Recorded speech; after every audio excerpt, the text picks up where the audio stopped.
By weaving together strips of paper, kindergartners explore color, pattern, counting, and simple math, and come to know forms that can be found out in the world. We're asking you to do the same, to tap into the seemingly inexhaustible potential of this activity and discover how abstract forms can point to countless processes and structures in the world around us. Just as we were saying that this is a foible exercise that happens in kindergarten, it's also a two-dimensional design activity that happens when one enters into an art program as a freshman in these foundations. And I always like to flip it. I think these are exercises that we're privileged to do, and we should continue to do them, if not maybe taught as, taught in our senior year as opposed to our freshman year. So we're going to make a paper weaving. So what you're going to want to do is get yourself a sheet of paper, a straight edge, and an X-Acto knife. And you're going to want to cut these slats in a paper. So these are 1-inch slats. I'm leaving an edge all the way around. And then you're going to want to mark it, of course, with a pencil so you're even with your cuts. And then you want to flip it over. You actually want to work on the side that you have your graphite notations on. You also want to have your strips. And again, I'm working with 1-inch strips today. They can be various sizes. That's not a problem. What I'm going to be developing is a pattern that will be a negative when I flip it over.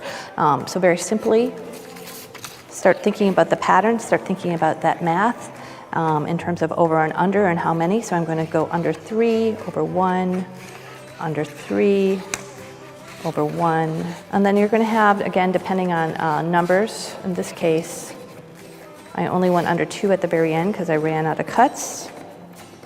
And then you want to tightly pull the paper in, making sure it stays flat and doesn't buckle. And in this case, I'm going to go through a spectrum of warm colors, red to yellow. And then you want to not use the same number pattern, but a different number pattern. So I'm going to, in this case, over 2, under 3.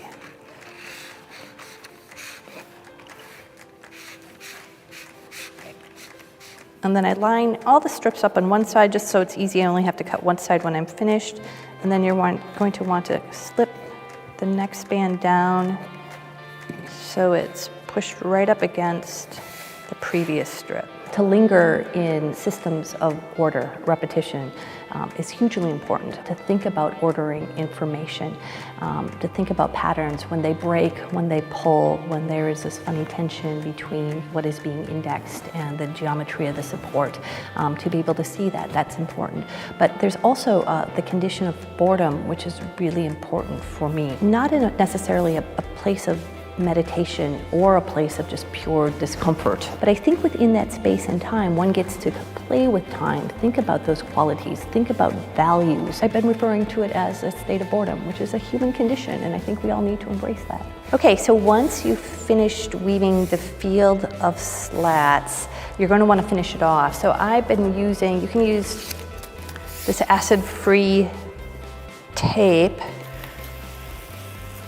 You're going to want to flip it and trim any extras. Right. And then you're going to want to tape this end down as well.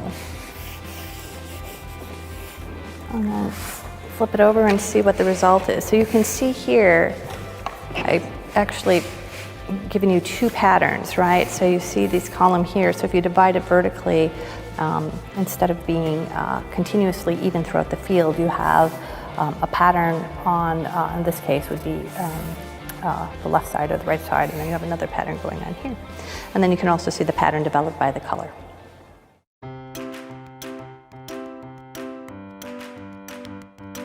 No, I'll continue making these weavings until they put me in a grave. I have been thinking, though, about weaving with other materials.